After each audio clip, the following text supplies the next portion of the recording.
राधे राधे मित्रों, मैं अंकित आप सभी लोगों का आपके अपने चैनल में हार्दिक स्वागत करता हूँ व अभिनंदन करता हूँ। तो दोस्तों, एक बार एक और सेशन में आपके सामने प्रस्तुत हूँ गीता बाल प्रश्नोत्तरी को लेकर। इस क्रम में हमने जो है आप लोगों को गीता के 2 अध्याय से जुड़े जो जनरल क्वेश्चंस आंसर बन सकते हैं वो आपको मैंने बता दिए हैं, जो सभी को पता होना चाहिए। तो उसी क्रम में मैं आज आप लोगों को तीसरा अध्याय से रिलेटेड जो सामान्य प्रश्न उत्तर बन सकते हैं, जनरल क्वेश्चन आंसर बन सकते हैं गीता चैप्टर 3 से रिलेटेड, तो वो आपको आज बताने जा रहा हूँ। तो आप लोग जो है ध्यान लगाकर मन लगाकर सुनिए। एक बार प्रेम से बोल दिए दोस्तों, जय श्री गणेशाय नमः। तो चलिए सुनिए गीता का तृतीयो अध्याय, जिसमें प्रश्न 1 है दोस्तों, गीता के तृतीय अध्याय का क्या नाम है और इसमें कितने श्लोक हैं। तो उत्तर है दोस्तों, गीता के तृतीय अध्याय का नाम कर्म योग है। इसमें 43 श्लोक है, मतलब 43 श्लोक हैं दोस्तों। प्रश्न दूसरा है दोस्तों, गीता के तृतीय अध्याय में कितने वाच हैं। उत्तर है, गीता के तृतीय अध्याय में कुल 4 वाच हैं। अर्जुन के द्वारा 2 और श्री कृष्ण के द्वारा 2 वाच हैं। प्रश्न 3 है दोस्तों, गीता दर्पण के आधार पर तृतीय अध्याय में भगवान किस रूप में प्रकट हुए हैं। तो उत्तर है दोस्तों, अर्जुन के सामने भगवान आदर्श रूप में से प्रकट हुए हैं। चौथा प्रश्न है दोस्तों, तृतीय अध्याय का सार बताइए, यानी कि उसका सारांश या समरी। तो इसका समरी है, उस उत्तर है दोस्तों, निष्काम भाव पूर्वक केवल दूसरों के हित के लिए अपने कर्तव्य का तत्परता से पालन करने मात्र से कल्याण होता है। पांचवा प्रश्न है दोस्तों, तीसरे अध्याय में किसने कितने श्लोक बोले हैं। तो उत्तर है, तीसरे अध्याय में अर्जुन ने 3 श्लोक बोले हैं और श्री भगवान ने 40 श्लोक बोले हैं। तो दोस्तों ये देखिए कितने जनरल क्वेश्चंस हैं। तो ये आपको ऑलरेडी रिसर्च करके गीता प्रेस ने दे रखा है। आप गीता पढ़ेंगे, ठीक है, तब आप जो है एक नोट्स बना के इनको कर सकते हैं, बट आपको बनाने की ज़रूरत ही नहीं, आप डायरेक्टली इस बुक के माध्यम से पढ़ सकते हैं। प्रश्न छठवां है दोस्तों, गीता के तीसरे अध्याय में श्लोक संख्या 1 से 8 के मध्य क्या वर्णन है। मतलब कि 1 से लेकर अध्याय 1 से 8 तक के जो श्लोक हैं, ठीक है, प्रश्न श्लोक संख्या 1 से 8 के, ठीक है, उसमें किस चीज़ का वर्णन किया गया है, वो श्लोक किससे संबंधित है, किससे रिलेटेड है। उत्तर है दोस्तों, ध्यान योग और कर्म योग के अनुसार अनासक्त भाव से नियत कर्म करने की श्रेष्ठता का निरूपण है।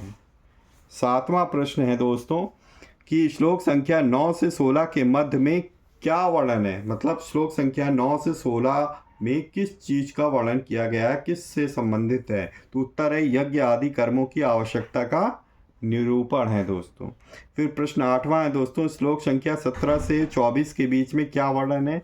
तो उत्तर है, ज्ञानवान और भगवान के लिए भी लोक संग्रहार्थ कर्मों की आवश्यकता का वर्णन है।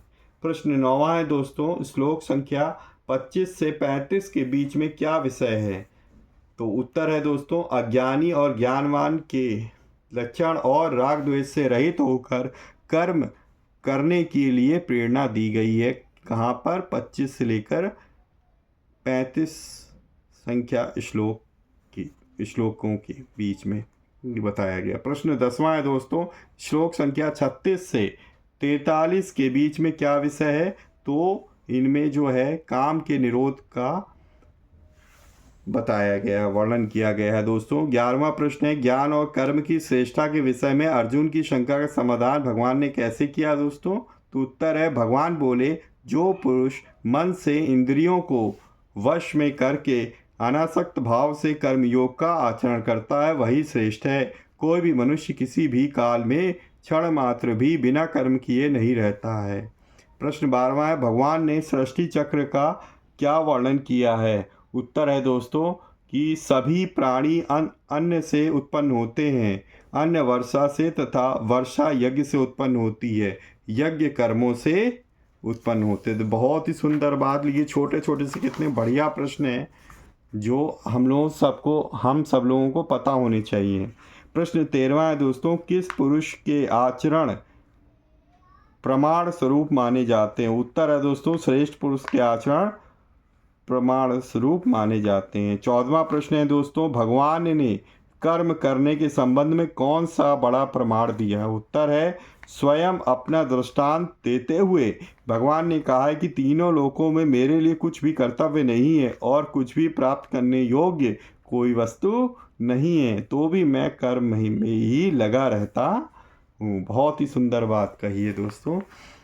प्रश्न 15वां है। अर्जुन ने पूछा, मनुष्य ना चाहते हुए भी पाप का आचरण क्यों करता है? तो उत्तर है, भगवान बोले काम ही मनुष्यों के पापों को आचरण में लगाता है। तो हम लोग की जो ये चाह है कि ये भी हो जाए, ये भी हो जाए, ये भी हो जाए, तो हर चीज़ मिल जाए, एक चीज़ मिलती है फिर हम सोचते दूसरी मिल जाए, दूसरी मिलती है तो तीसरी, तो इसी तरीके से हम इसी काम भाव में ही पड़े रहते हैं, मोह माया में ही फंसे रहते हैं, इसीलिए हम लोग जो है पाप करते रहते हैं। प्रश्न 16वां है दोस्तों, हम काम को कैसे दूर कर सकते हैं? बहुत ही सुंदर बात पूछी है अर्जुन जी ने। तो यहाँ पे श्री कृष्ण जी बोलते हैं कि इंद्रियों में वश में करके काम को मार सकते हैं। 17वां प्रश्न है दोस्तों, भगवान ने सबसे श्रेष्ठ किसको बताया है? तो उत्तर है इंद्रियों को स्थूल शरीर से श्रेष्ठ बताया। इंद्रियों में भी मन बाकी इंद्रियों से श्रेष्ठ है, मन से बुद्धि श्रेष्ठ है और बुद्धि से भी स्वयं श्रेष्ठ है। इसलिए भगवान बोले बुद्धि के द्वारा मन को वश में करके तू काम रूप शत्रुओं को मार सकता है। तो बहुत ही सुंदर बात है दोस्तों। तो इस तरीके से यहाँ पे तीसरे अध्याय से संबंधित सामान्य प्रश्न उत्तर यहाँ पे समाप्त होते हैं। नेक्स्ट सेशन में मैं आपको चतुर्थ अध्याय से संबंधित जो सामान्य प्रश्न उत्तर हैं वो आपको बताऊंगा। तो एक बार प्रेम से बोल दी जय श्री राधे कृष्ण। वीडियो अच्छी लगी है तो प्लीज़ वीडियो को लाइक करना ना भूलें और ज़्यादा से ज़्यादा अपने परिजनों मित्रों के साथ शेयर करें ताकि वो भी इस वीडियो से जो है महत्वपूर्ण गीता के बारे में जानकारी हासिल कर सकें।